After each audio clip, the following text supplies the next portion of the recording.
You make this rather snappy, won't you? I have some very heavy thinking to do before 10 o'clock.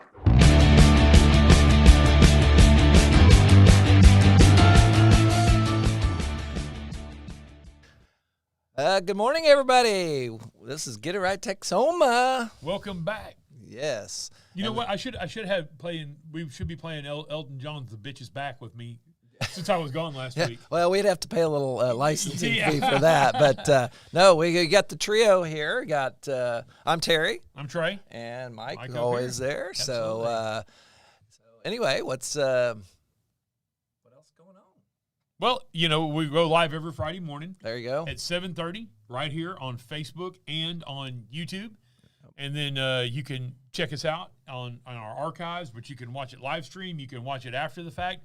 And this morning's guest is Chamber Interim CEO Maria.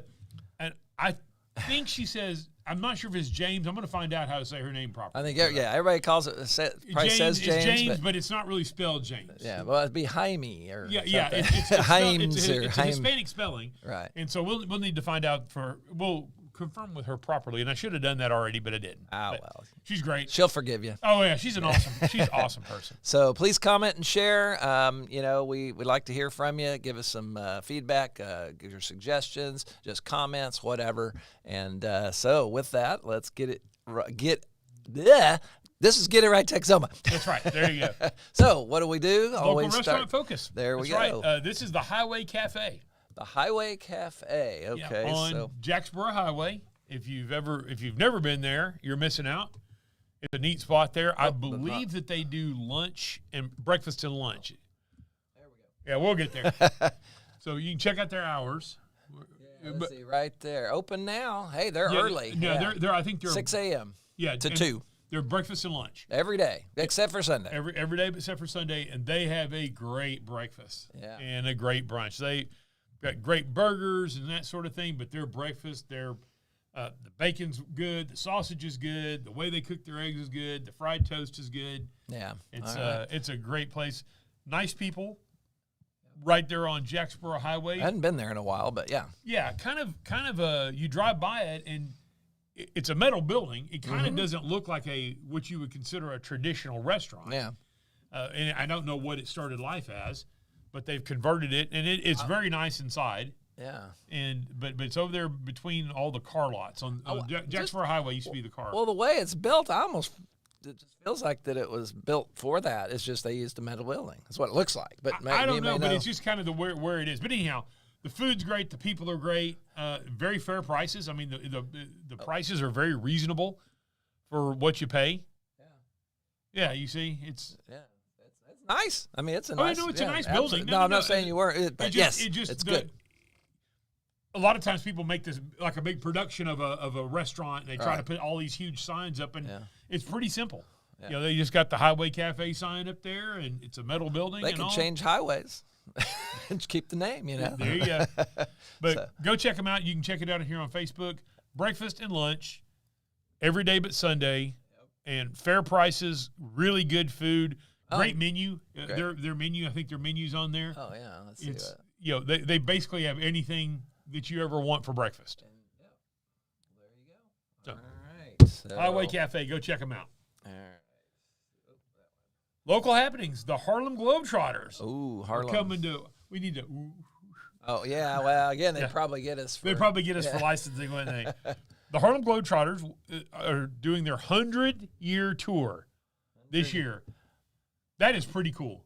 100 years. Wow. That's what it says. They were, oh, wow. So that means they were ahead of 40 years before I was. Yeah. 1925? Apparently. Or 26? 26, yeah. Or about, wow. Yeah. Jeez. Okay. Started by a little Jewish man, by the way. Have you ever seen the story of the Harlem Globetrotters? Mm-mm. Yeah. There was a little short Jewish guy, and I forgot his name, but he's the one who started the Harlem Globetrotters. Okay. But if you've never seen the Harlem Globetrotters, first off, where have you been? Even if you hadn't seen them live, you've seen them on TV, and they were Scooby-Doo cartoons. I mean, they had their own cartoon at one time. They were the crime fighters. But you had the old Meadowlark Lemon and Curly Shavers and the guys from our generation. Absolutely. But they've kept it going. But they're such a great, entertaining thing for the kids, the whole family entertainment. Right. unbelievable athletes. Is it what's the Washington Generals or something? Yeah, the Washington Generals are the team they play. I mean, they have like they've won before, but not. Oh yeah. They're really playing basketball. I've always been told that the Washington General guys are really playing. Right. They're trying to win, but they just have to put up with the antics. I mean, obviously the fouls and stuff like that. But there have been some professional basketball players that when they retired, they went and played for the Harlem Globetrotters.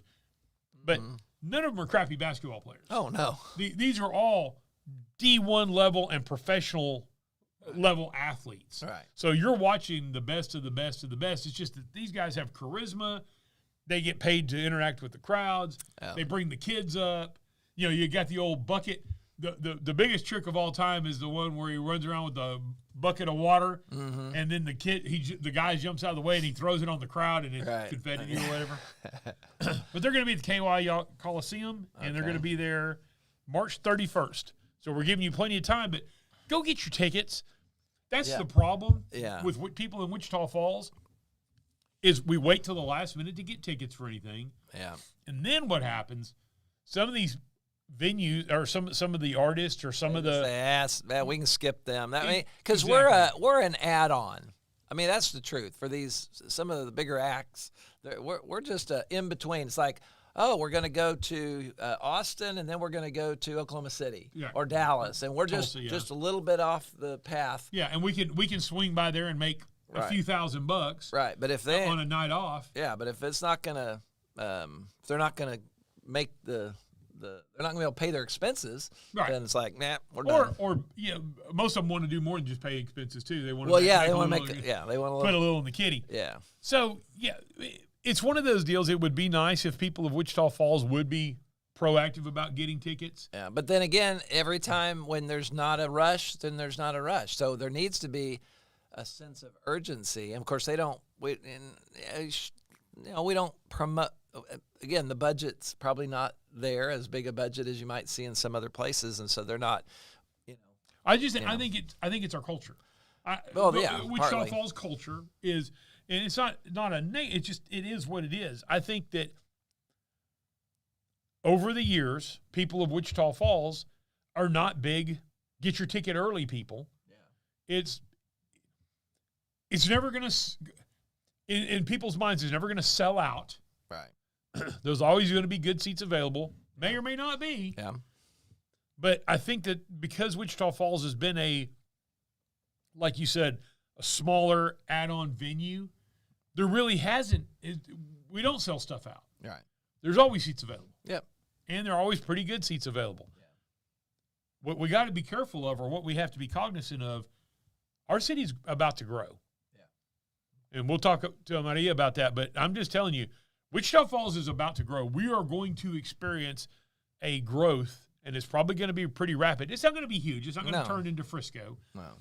But we're going to experience a growth, and we're going to, as people from the Wichita Falls and the North Texas area, we're going to have to adapt the way we think about things. Sure. And understand that on Saturday night, you may have to go wait at a restaurant. I mean, go to the Metroplex. Oh yeah.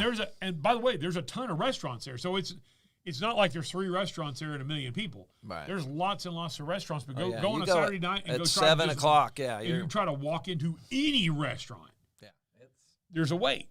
Yep. And I don't know that it's ever going to turn into quite that bad, but I believe the popular places are going to be a wait. Yep. I think for tickets and things like that, there's going to be some sellouts. Right. By the way, I'm going to address this real quick.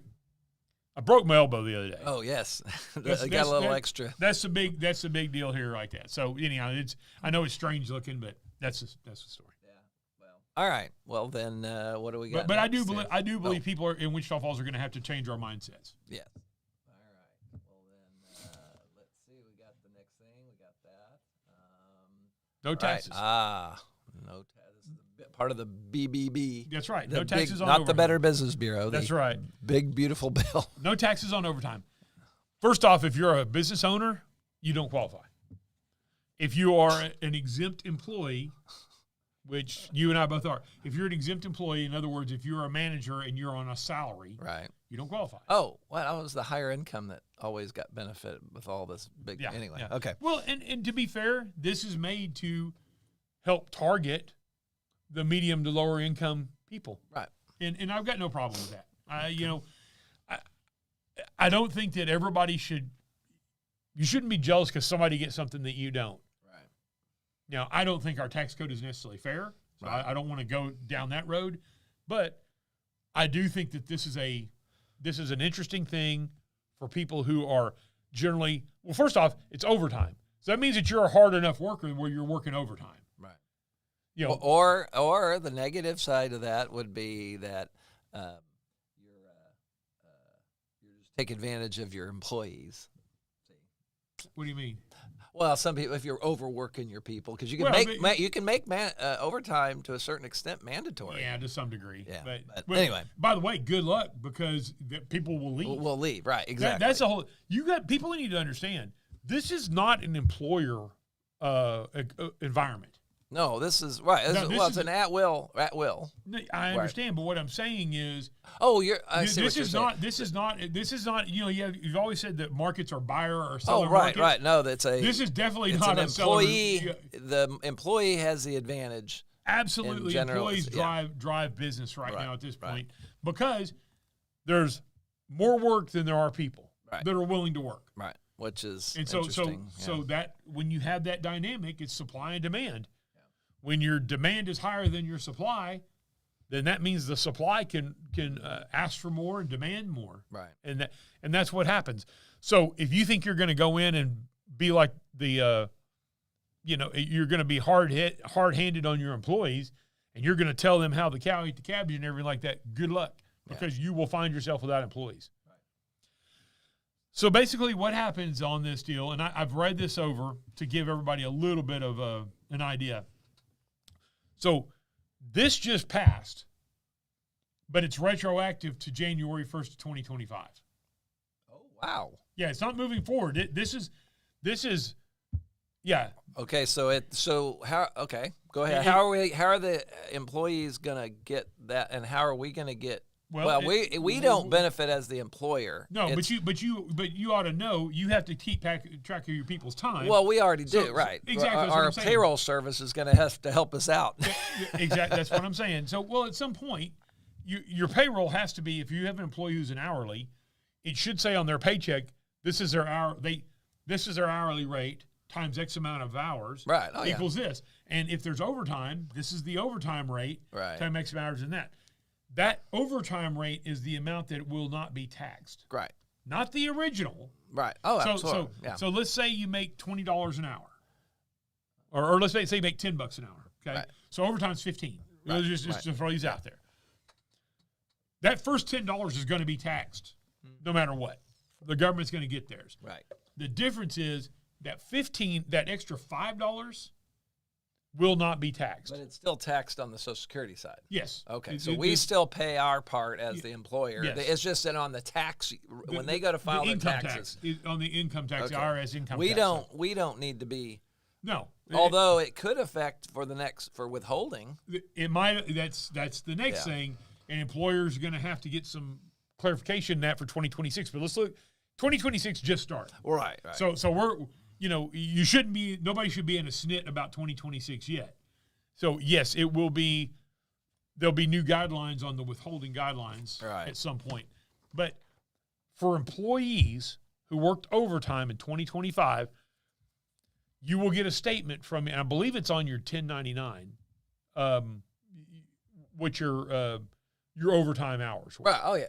Well, I guess even if it's not, it should be on your statement. Right. Your check statement.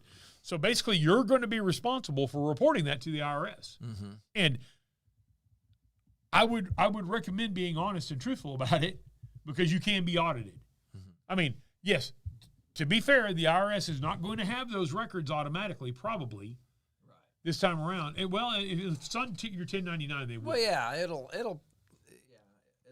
And by the way, I wouldn't want to cheat with the IRS. I mean, I never want to cheat with the IRS, but I dang sure wouldn't want to now in the day of AI. Yeah.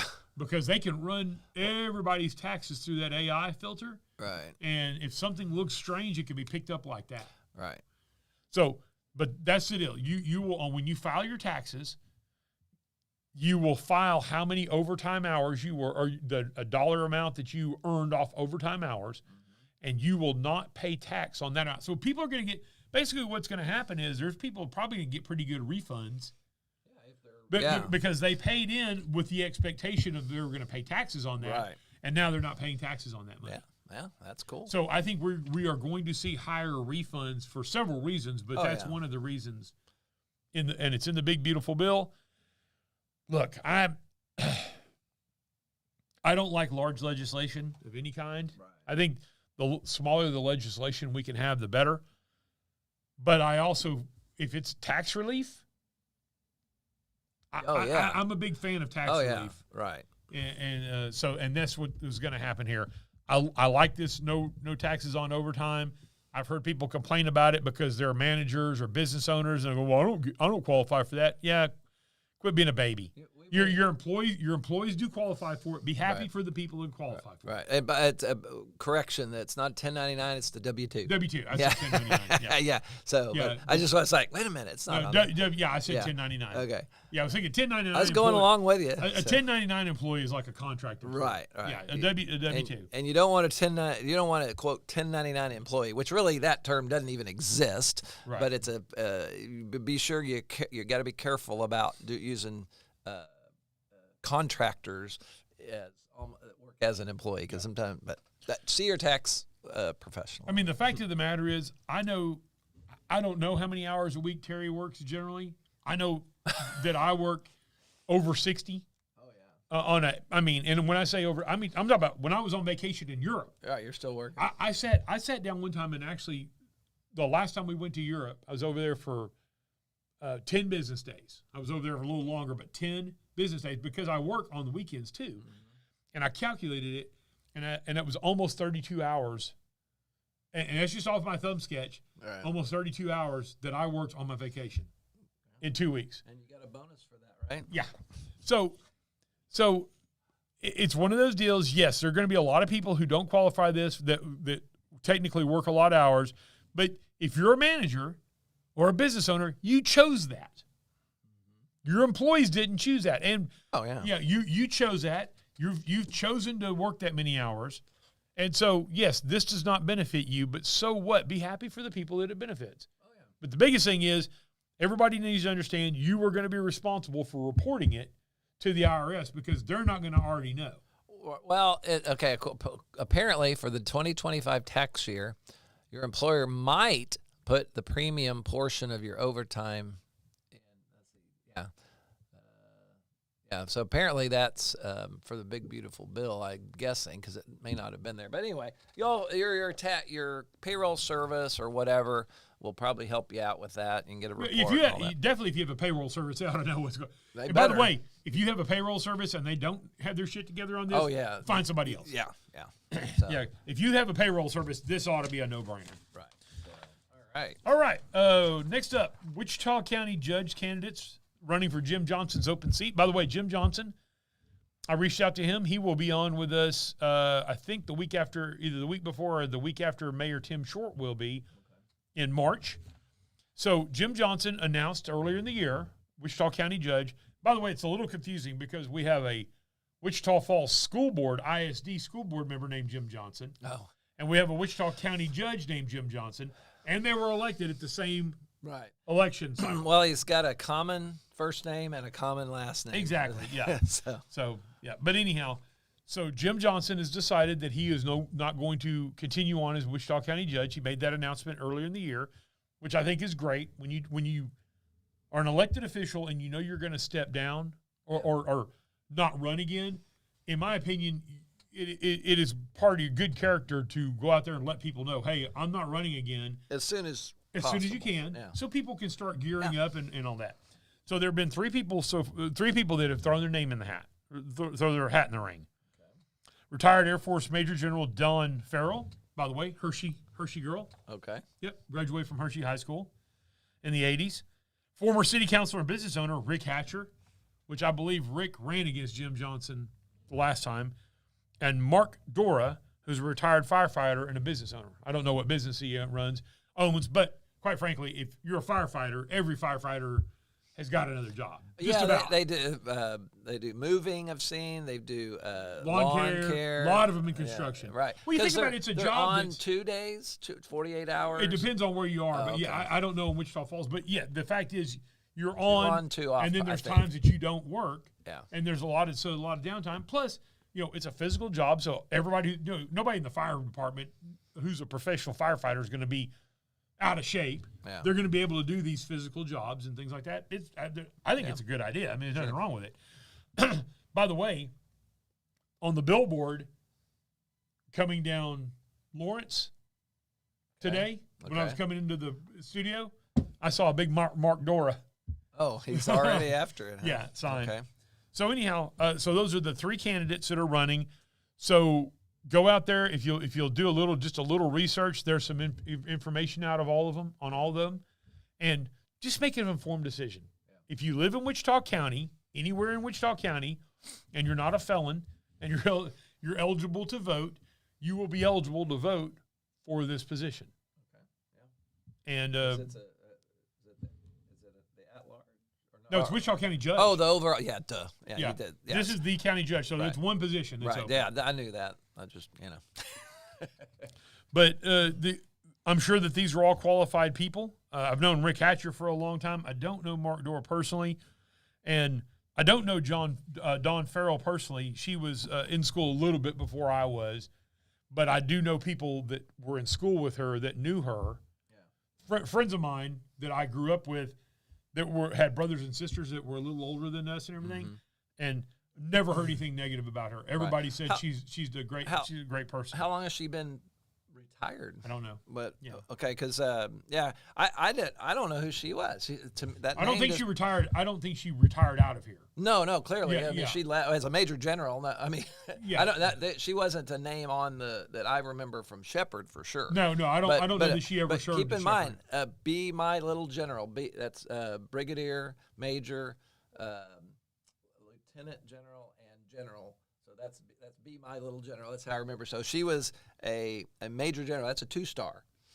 Oh, is that what that is? is? That's a 2-star. Yeah. So she kind of. Oh yeah, she's like George Jefferson. She was moving on up. She moved on from Wichita Falls. Yeah. So so you're saying that's a very accomplished thing to be. Yes. Or unless she was reserve, she could have been reserve also. She might have done that, but either way, even if you're reserve. Oh yeah, that's still a big. Well, you've done a lot of active duty even as a reservist general. Yeah. So that you make that high. So. But anyhow, and then of course Rick Hatcher, like I said, Rick ran against Jim when Jim was elected, and I think he did well. I mean, I think he performed very well. And Rick's been around. Rick was a former city councilor, and then again Mark Dora. And I think I know Mark Dora. He looked familiar, but I don't know why I know him or if I've met him somewhere or whatnot. When's the election? March. The primaries, because these are all Republican. This is primary. I believe they're all running in the Republican. I don't know that there's been a Democrat that has filed. Right. Okay. So is that? But they don't just win automatically in the primary, or do they? Well, it depends. If you have no Democrat in this case. Well, but it depends on how many votes you get.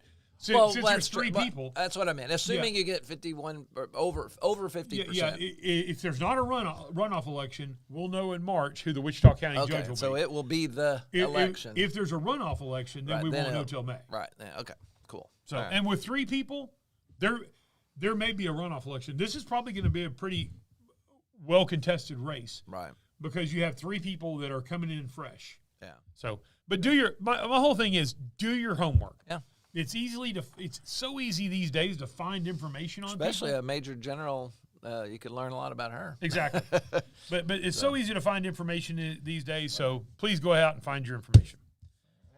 Next up, Texas Agricultural Commissioner Sid Miller. By the way, what a hell of a good name for agriculture. And if you see his picture, he's got a cowboy hat on. If you called Central Casting and you were doing a movie, and you called Central Casting and said, "Hey, send me an agricultural commissioner from Texas," Sid Miller would show up. There you go. And he's got the right name too. Yeah.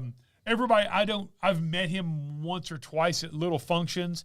I don't know him. I don't want to claim that I know him. But the people I do that do know him say he's a one hell of a good guy.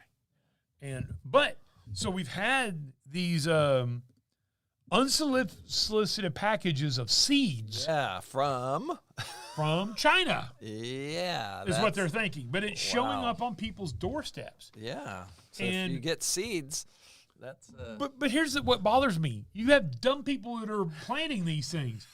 Let's see what this is. Well, that's what I'm getting at. I'm sorry. Nothing's free. Nobody's might be a weed, or it could be weed, or it could be a weed, or it could be some biological chemical weapon. That's the part I think that most people wouldn't. I didn't. I mean, it never dawned on me that people are gonna, we're gonna send out seeds, and then you're like, oh. Now, I have gotten seeds or little seed or sprouts or whatever for different things. Like you could send off if you gave, $100 or $50 or whatever to some arborist thing. You get these little things in the mail. Or you turn in 12 packs of ring dings or something like that, and you send them in. Remember when you used to send stuff off? Yeah. You cut out the proof of purchase. Remember? Yep. Send it in. Send this in with your proof of purchase. Or proof of theft. Yeah. Yeah. So, but the whole point is, if you get shit in the mail, unidentified. If you ordered seeds, yes. I mean, people do, and they get them in. Or if it's a donation to, hey, if you give us no, some. But you know where it came from. Right, what I'm that's saying what I'm is, saying. But if something shows up in the mail and it's in a package and it's unidentified and you didn't order it and you didn't send your proof of purchase in, do not plant it because you don't know what the hell it is. People are so into free stuff. Look, just because something's free doesn't mean it's worth the shit.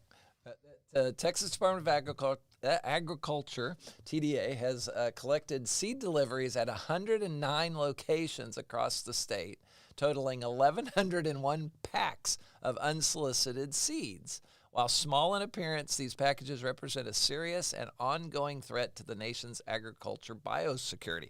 We have biosecurity, cybersecurity, physical security. But that's the whole point is if you don't know what these things are, is this something that was manufactured in a lab somewhere to come in and create spores? Yeah. Is it something, I mean, you hate to be a conspiracy theorist and you don't want to necessarily wear your tinfoil hat, but the fact is there's a reason why somebody created this. There's a reason why they sent it out to somebody. And the reason it could be innocent or it could be nefarious. Right. So you need to remain vigilant. And Texas is not the only state that received these. No. Okay, here we go. The Texas, TDA first became aware of the issue in early February when a resident in Clute, Texas, C-L-U-T-E, where the heck is that?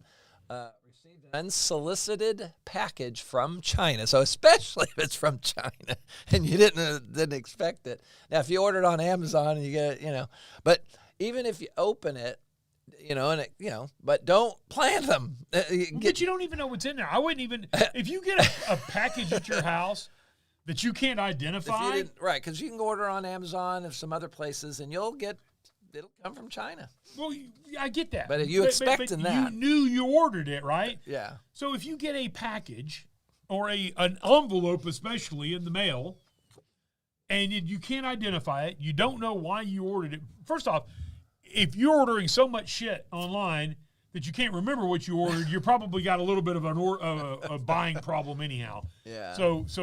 But if you get this unsolicited, unidentified package of seeds or of anything, well, you don't know what it is until the last thing you want to do is open it up. And then, but if you did open it and there's seeds in there, plastic, just stop where you're at and probably let the ag department know. Yeah, call the ag department. Yeah, they might help you out a little bit. So, wow. All right. I just thought that I ran across that story and I'm like, that's just something I never thought about. It just surprised the heck out of me. But well, our guest is here, so yeah, why don't we go ahead and move on to it. Come on in. We're live right now. Yes, we just do a live swap. Here's Maria from the interim CEO of the chamber. How are you doing? Hello, good. How are you guys doing this morning? By the way, how's the proper way to pronounce your last name? Jaimes. I thought so. It's Jaimes Contreras. Yeah, but I saw the. I know people probably say James all the time. Yes, yeah. I mean, it's okay. I know you don't worry about it. You're a sweetie. You're not one of those people who's going to get your knickers in a knot over somebody saying your name wrong. But not at all. That's what it looks like. So. But your first name, I've always heard you say Maria. Uh-huh. Is that how you? It's not Maria, or is Maria kind of like the white people version of it? I guess so, but I really don't mind either one. I know you don't. There aren't very many folks that say Maria. I'm used to. I just heard you say it all the time, and when I say your name, that's how I say it because I'm mimicking what I've heard you say it. And I appreciate that. Yeah. Plus, I think it sounds cool. Yeah. Yeah. That's just habit knowing that. Yeah. Well, welcome. Thank you for coming. We appreciate it. Yeah. So tell us a little bit about yourself. This is the first time on the show. Yes. Yeah, Ron Kitchens was on several times with us. Mm-hmm. And, of course, when he left, you took over as interim CEO. So just give our audience a little bit. And right there in the camera, that's the camera right there. Okay. My name is Maria, and I have been with the Chamber for 3.5 years.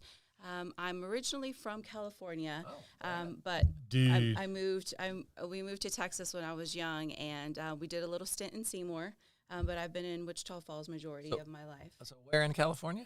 Anaheim. Oh, okay. My wife she's from Anaheim, born in Downey. Amazing. And then grew up, went to, of course, how long were you there? 6 years. Okay, but you may know a lot of stuff. She went to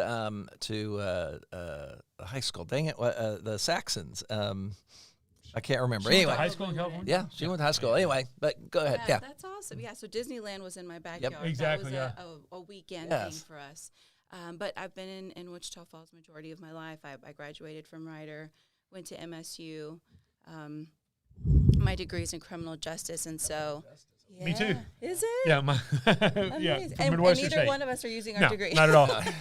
No, that's what my degree in criminal justice from Western State as well. Awesome. Yeah. I was there a little bit before you were, though. It doesn't matter. You still got it. Yeah, there you go. And I worked for the state of Texas in the Parole Division for 7 years before coming to the Chamber. I didn't know that. Yeah. So you did. You were kind of in that world, Yeah, but then I later, is it moving into the business Yes. side of things? I just like being involved with the community, and I like being out there and building those relationships. And with the previous job, it wasn't a thing. It wasn't possible. And so I started looking for other work, and I was told that this job had opened up at the Chamber, and I thought, that would be amazing. I want to do something like that. And it all just kind of worked out. Let's take a step back here to your previous job. Yeah. How many lies have you heard in your life? Oh, my gosh. when you're a parole officer, a probation officer, or something like that, you've heard every lie under the book, haven't you? I've heard it all. and it was like, you know what? Sometimes you were kind of impressed because of how committed they were. But man, and I supervised the substance abuse caseload, so was. So you have people that are already predisposed to being the way they live their life and lying and stuff. And it's just some of them. I mean, they'd been using longer than I've been alive. Yeah. So it was kind of difficult to say stop doing that. Terry, do you lie to your probation officer or not? I'm not gonna Parole say. officer. Yeah. So well, that's fascinating. That's interesting. So you went to the Chamber and started out doing what at the Chamber? So I was the talent partnership director at that time because the person that was in that position was moving on. She's a military spouse, and so she was moving away. And so I did that for a little bit, and then the events position became open, and I thought, maybe that's a little bit more me. And so I transitioned into that role, and I've been doing that for the majority of the time I've been at the Chamber. So basically organizing, well, there are a lot of events, but the business after hours, the Wake Up, Wichita Falls, and all of the Chamber events and everything. All of them, yeah. All the event and programming I coordinate. So I stay busy, but it's good. I like being on the go. Yeah. And so then when Ron made a decision to move, they needed somebody to, obviously you have to have somebody in charge. Yeah. And so you were tapped to fill that role in the interim. So yeah. And you've done a wonderful job, by the way. I reached out to you right after you got it, told you congratulations.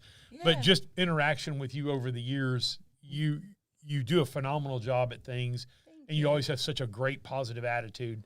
I know you do well at this. Thank you. Yeah, I was really honored that they asked me to step into that role, and I was happy to take it. I mean, I believe in the organization. I'm loyal to it, and so we just had to keep going forward. And I'm like, okay, so what do we do next? Yeah.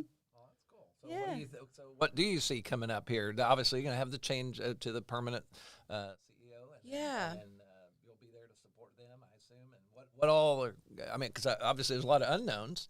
Yeah. So what do you know? Well, so Cindy Schaefer is going to be our incoming permanent CEO, and she'll begin on January 26th.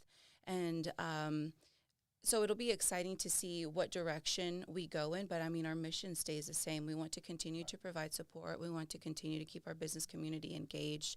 And so that if anything, it'll get stronger because now with Cindy's role, it's a little different because now with the chamber standing on its own without economic development under its wing, we'll be able to focus more on our business owners and connecting with them and making sure that they're taken care of. So it'll be a little bit of a different mission simply because of the way things were set up. Yeah, and so we'll continue to do the same work, but I feel like we'll be able to have more focus on it because now Forward Wichita Falls will be responsible for economic development, and they always have been. That team is always taking care of that work, and they're fabulous at it. So they'll continue to do that. It'll just be under a different name.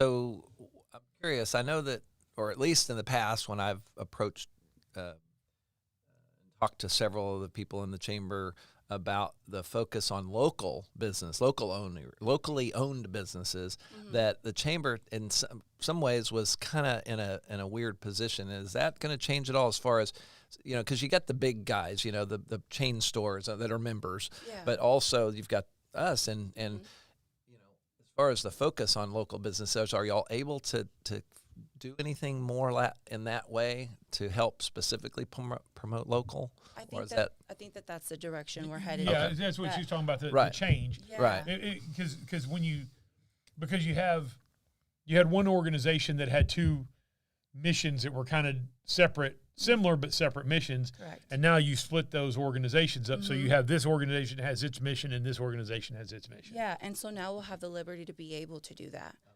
Yeah, and we work very closely with Forward because our work just we do a lot of collaborations, and so they work on getting new business in town. They get them established here, but then we're the ones that get them plugged into the community and engaged with everyone else. And so we will continue to work together because we're both involved in that process. It's been amazing to watch the transition of the chamber. It started with Henry, who was CEO a couple times or time before last, and Henry really, in my opinion, kind of set a different tone and foundation. And then Ron came in and just kind of took what was going on and moved it up a level. Yeah. And then now you've kind of split a little bit. So I'm really excited about what's happening at the chamber and with Falls Forward. Yeah. Having their distinct missions. Yeah, and we're kind of setting the new standard because we've never been in this position before. Henry hired me, but whenever I came onto the team, we had an interim at that time. And so whenever Ron came on, that was like, okay, now I have a boss. And so I've only ever known work under Ron's leadership. I remember you saying that you got Henry hired you, but he was gone by the time you came on. Yeah, and so I didn't get to see what that difference was, the transition between Henry to Ron. I've only just known what Ron's leadership was. Right. And so now with Cindy coming in, now I'm going to get to experience that again with the transition. And so I think it's exciting because I feel like each time we've just elevated. Right. And we just continue to go up from here. Okay. Yeah. So what are things and we're not asking you for anything inside baseball that you're not supposed to talk about. We understand. We never try to do gotchas here. Yeah. But what is going on in Wichita Falls that you can talk about, the exciting stuff that's coming up, let's say within the next 12 to 24 months? Well, there are some projects in the pipeline. We've got the data center deal is still going on, and we're hoping that gets announced in the spring this year, and because that's been one of the biggest focus. But also the mall project is going on, and so Vicki and the team at Forward Wichita Falls is working diligently on making sure that those tenants are getting taken care of, and that the developer that's going to come in and do the work on the mall will be the right decision. and United Regional's Imaging Center. They're up and going, so that'll be exciting. But there's a lot of new construction going on, and so I think that we'll get to do a lot of those grand openings this year. And that's is the total amount in the B, like billions, right? Yes, $1 billion invested in the community within the last couple of years. It's amazing. I know. You know, Terry and I were actually talking about this earlier in the show, and because of this, now, Wichita Falls is not going to go from what it is to Frisco overnight. I mean, that we understand, and probably never will. There's not enough people here. But people in Wichita Falls we're going to have to adapt and change and understand that there is going to be an influx of business. Yeah. And for instance, on Saturday night, you might not be able to just go to a restaurant and walk right in and sit down. You might have to wait 10 minutes, you know, or when we're specifically talking about tickets. You know, Wichita Falls, we are horrible for pre-buying tickets. Oh, we're last-minute people. We are. I mean, it's been that way since Christ was a corporal. I mean, it didn't just get started that way. And we were talking about the Harlem Globetrotters, but what's happened over the years, there have been acts, musical acts specifically, that Wichita Falls has lost out on. Yeah. Because the ticket sales weren't there, and they had milestones. They were like, okay, we have to have X amount of tickets sold by this, and this. And I think the people of Wichita Falls, we are as a group going to have to change our mindset a little bit and understand that if you wait till the last minute, there may not be tickets. Yeah. And there may not be good tickets. You may be up in the nosebleeds with Bob Euchre or something up there. Right, but at the same time, I know that it's a hard world right now in terms of advertising because there's so many outlets, and we're all on our phones, and you know that's where we see a lot of advertising. All of y'all are on your phones. Well, but a lot of people are on the phone, but it doesn't matter if that's wherever they're at. You got to advertise there, and so oftentimes, and of course, this isn't your realm. It's the city, you know, that's in most cases to promote these events, you know. But still, it's just an interesting thing that, because like I said, we didn't realize, I mean, I guess I may have known, I had kind of forgot about it, but we're all so busy, right? We're busy and, you know, what's going on. And so we got into Mannheim, and that was great. So try to support those local things going on. So, and tell your friends. Tell your friends. Go buy those tickets. Buy tickets and buy often. Yeah. Well, and I think it's just a tired saying where people say there's nothing to do here. Oh. There's always something to do here, but you have to old. get out and go do it. Yep. And we complain about there not being shows like live music, but then there's live music and you don't go to it. You'd rather drive to Dallas to go there. And so the fact that we complain about it, but we don't do anything about it just continues to hurt us. Yeah. Well, I think there's nothing to do in Wichita Falls. Man, I used to hear that all the time. Yeah. Don't hear it as much as I used to, but still, is somewhat like you said, you're not paying attention. Yeah. There is stuff going on. If you're day. into theater, if you're into live music, if you're into drinking, I mean, there's plenty of bars, arts. Yeah. I mean, there's so much stuff to do in Wichita Falls. And so many unique restaurants to go, you know, experiences to do in Wichita Falls that people just need to get out of that mindset of there's nothing to do here. Yeah. Well, and I think that as new construction continues to happen in town, going back to what you were saying about waiting in line to get a table or whatnot, I think that that's a good problem for us to have. It might be hard to find a parking spot, and so you might have to walk a little, take a few extra steps to get to the front door. But that's okay because that means that more people are out and spending money and supporting these businesses. And we're going to see more of that, so I think we just have to begin to feel comfortable, and that's going to be the new norm. Right. Well, and we always talk about, too, you know, even 1% growth, that's 1,000 people a year. If we can, or and it, of course, theoretically would go up a little bit along with that, but still, that's, you know, in 5 years, we could have 100 and, what is our current, what we think our population is? 104,000? 104. Yeah, so if we get to 110,000 potentially in a year, if we get to that rate, and so I think that's awesome, and you know, because we got a lot of people there are a lot of reasons that people come here, and they find, and now we've got things with the businesses coming in. Henry has helped, and along with the city and all the different entities that played a role here. But now we have those quality of life things, and that's what, to his point, we're poised and we're ready to go. And we're going to see that growth. And I think that some of the growth that we're going to see is not just retired military people. You know, for a long time. Yeah, and I'm not knocking retired military people. He's a retired military person. But for a long time, it was like, okay, Wichita Falls is going to, we're going to retire there because it's cheap to live. It's close to the base. I can go to the BX and all that sort of stuff. But the problem with that is, and we love to have those people in our community, but they're not bringing in, those people aren't making $150,000 a year, and they're not consuming the same. Well, amount. wait a minute, though. I want to point something out. I was 38 when I retired. 38. Right. So I'm not retired. Yeah. And so I think that that's different. You're not retired. I'm talking about people who come here and are retired. No, well, okay. That's two different things. I'm not talking about, I didn't say people who have retired from the military. Well, I'm talking no, about people okay. that are retired. Okay. Yeah, which means I don't work anymore. Yeah. Right. If you're fully retired, if you're 38 years old, you're not retired. But we have a lot of those people. You might have a retirement. I get that. Yeah. But we also have those people who are come here 65 and 70 years old, right? Who are retired. They're not going to work anymore. Right. They're on a fixed income. Yeah, gotcha. But they moved to Wichita Falls because it's inexpensive to live, relatively. Yeah. And the base is right there. Right. And we had a lot of influx of that. Mm-hmm. But now what we've seen is more and more of influx of people who are younger, who are workers, and make good livings. And, when all this construction comes in, there's going to be some really highly skilled, well-paid workers that move to Wichita Falls. Yeah, and we want them to move here and bring their families with them. We saw this in the oil patch. I noticed this in about 2014 when oil kind of slowed down here a little bit and it really kicked off in the Permian Basin. And we actually lost people that were lifelong Wichitans but worked in the oil patch and went out there, and all of a sudden they could make a ton of money out there. And after a year or two out there living in an RV and never seeing their family except for every other couple times a month and that, they got sick of that crap and they moved their families out there and they'll never come back to Wichita Falls probably. Yeah. Whereas, and I think that we have an opportunity, not necessarily from the oil side, but from the construction side, to bring some of these people in who have families and they miss their families. They want their family here, and then they come to Wichita Falls and go, hey, this is a pretty nice place to raise a family. Yeah. Let me get my family here. Yeah. Well, and then we'll have skilled workers because that's a lot of construction jobs and Exactly. electricians and Carpenters construction workers, and carpenters, everybody, the whole bit, yeah.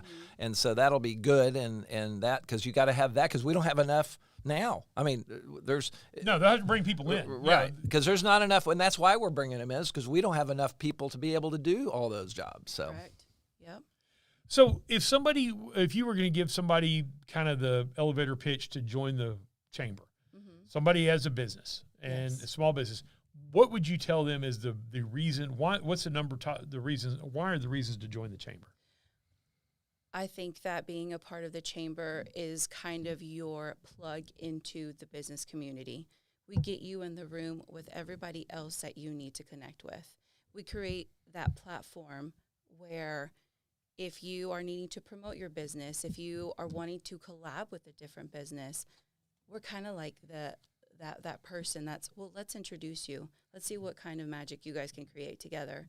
And so I would just say join and be engaged and attend the events and programs that we have to offer, because it's one thing to say, yeah, I want to become a member, sign me up, but then after your ribbon cutting, we never see you again. Yeah, and well, you paid your dues. Yeah, because it's an investment. It's an investment for you, and so we'll create this platform for you to be able to promote your business, but also have professional development for yourself. But we want you to be engaged, and we want you to come to the things that we're doing. Yeah, just paying your money is. I mean, sure, y'all are dues driven as far as that goes. Yeah. And so and as far as it's an incredible bargain now. I mean, it is. Heck yeah. Oh my gosh, it was. I mean, I was But you not. right. I was okay with paying $400, and then now. Geez, now 100. What is it? 149. Yeah, less than $150, man. That's, sheesh, heck of a deal. So that's what $10 or a little more than $10 a month. Yeah, well, and even if you joined at that level, right? And let's say you're not going to come to any of our ticketed events, but if you came to all of our business after hours and our wake ups, that still gave you 10 opportunities to be able to come in and meet all of these other business owners, entrepreneurs, educators, people, health professionals. I mean, we've got a very diverse group of people. Yeah, and just bring a giveaway and bring a couple of business cards, a couple of dollars, and come in and participate and have a giveaway. And you get up and you get a little 30-second speech on your business, a commercial for the cost of a little thing, and you get to meet a lot of people. Yeah. So well, and also with being a part of the chamber, we've got a referral system. So especially me, because I coordinate the events, I get phone calls all the time. Hey, we're doing this. We've got this coming up. What venue should we use? What caterers have you had good experiences with? Oh, wow. Who is a good vendor for this? And so I love when I get those phone calls because I can say, okay, what do you have in mind? Okay, this is what we've done in the past. It worked really well. And so getting those referrals, having that opportunity, perfect example, we just had our annual awards in December, and we had Snooki's Craft Kitchen from Scotland come in and do the lunch for that. And they're amazing. Oh, yeah. I mean, they take care of all of it. Well, Kiowa, we had some representatives from Kiowa at the event, and they turned around and ended up hiring Snooki's to do their catering for their New Year's Eve bash that they do for their VIP guests, which is like 1,000 people plus. Wow. wow. By the way, Snooki's Craft Kitchen chef, he's a Hershey boy. Really? Yep. Went to school with my kids in Hershey. Oh, how cool. Yep. One of the twins. He's a twin brother. Small world. Yeah. So I used to like it when it was Thad and Paisley's out there because my wife and I we live out in Arrowhead Ranch Estate, so we live in Clay County. Okay. Which is close to Archer County where it is, and we'd drive out there. But it's even better now that it was Snooki's. Their menus redesigned and all that, and it's really neat. Yeah, but we love hearing those stories whenever we book somebody for something and then they turn around and get a job because somebody was in the room and saw the work that they did and they want to have them at their event. Love when that happens. And the business after hours, the Wake Up Wichita Falls are great events. I mean, I usually don't go to the wake ups. I usually have something going on in the mornings. I get to work real early. But the business after hours are pretty neat. So tell everybody a little bit about what those two events are. Yeah, so they're both networking events that are exclusive to our chamber members. You come in and you get to network with all these other business professionals. And Wake Up and Business After Hours are essentially the same thing, except one's in the morning with coffee and one's in the afternoon with a little beer in your hand. If you choose to. with not coffee. Yeah, if you choose to drink. And before, whenever we did at the door, we do $1 per business card, and you can put your business card into for a raffle, I guess you could say, a drawing. And we would collect that money, and whoever won would just get to keep the jackpot, which was great because it made people feel really special. When they win. And we decided to change that a little bit, and so we made it to where the business host would select a nonprofit to showcase, and that money would be donated to them, and they would also match that donation. And this year, we've switched it up once again, just a little bit. So what we're going to do now is we've partnered up with Wichita Falls ISD, and we will now still be collecting those donations. However, we will now be putting them towards past due lunch balances at various school locations to get those balances paid off for those students, because nothing's worse than having to walk around with a brown sack lunch and there's nothing you can do about it. And so we have a list together of all the schools that have those balances, what those are, who's really in need. And so we're going to start with those that are most in need. And so the business host will still get to select which school they'd like to showcase, but we're going to do that this time around, and we're going to help out those kids and make sure they don't go without a lunch. That's a good lunch. Yeah, right. Yeah. Well, and that's important. I mean, we don't really have any better resource than our children, and investing in our children is a huge thing. I was 12 years on the WFISD school board. I mean, so obviously that what you're saying speaks to my heart, because that's what I spend a lot of my adult life focusing my time on kids and stuff like that. So I think that's great. Yeah. And you're going to do that at both events? Yeah. Okay. Yeah, so the Chamber's going to host the first Wake Up of the year. We're going to have it on February 10th, and we're going to host it in the ballroom, the Hamilton Building ballroom, just upstairs. Yeah. And we've selected to start with Southern Hills. They have the most children in need out of the elementary schools. And so we're going to start with them. And I think they're outstanding balance is somewhere a little bit under $700, and so that affects close to 60 students, and so we're going to see how many of them we can get that fixed for. Taking care in arrears. That's awesome. Yeah. And then so is it every month you're going to have a business after hours and a wake up every month? Yeah, we just don't do them in January and December. January is just like a catch-up month, getting back into the groove of the year. And December, people are focused on the holidays. Cares. They've got Christmas on their mind. Yeah. And so we just decided we would do away with those 2 months. But February to November, it's happening. What other? Oh, go ahead. I was going to say, and how do people find out about this business event? Set you up on that one. They're just banging out on a platter. We have our Facebook page, the Wichita Falls Chamber, or our newsletter, Forward. Newsletter. Yeah, Falls Forward. And get that. Seriously, if you don't get the newsletter, if you're at all interested in anything that's going on in the chamber, that newsletter is really, really good. It's really well put together, and it always keeps you up to date on what's going on. Thank you. Yeah, and it's got chamber events, but it also has community happenings as well. So we promote other events so going back to there's nothing to do. Open up our newsletter. We have you set up for what's going on every day for the next week. And there's so much to do. Absolutely.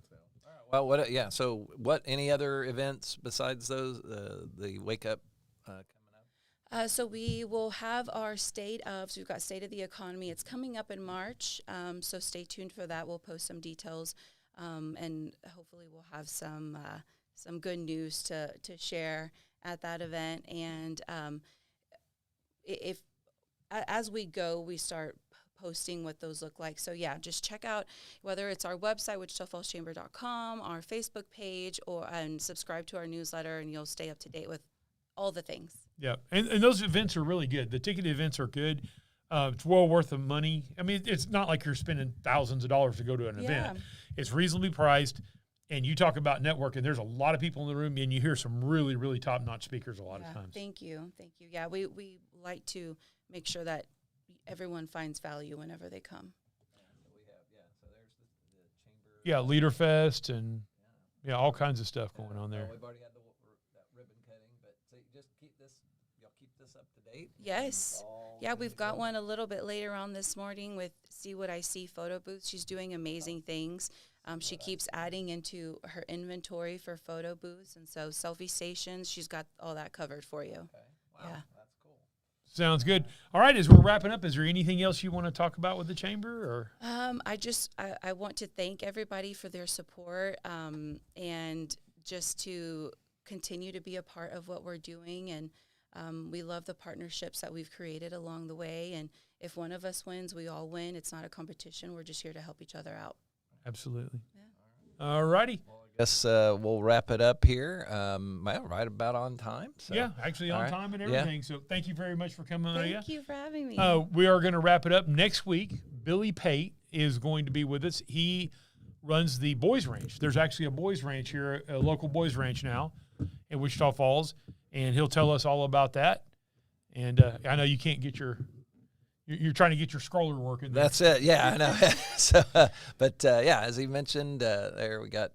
We've already passed that. Oh, yeah, we got past. Go to the end. All right. So, anyway, join us next week every Friday, 7:30 a.m., and we'll see you next week. And like Mike always said, we'll see you down the road.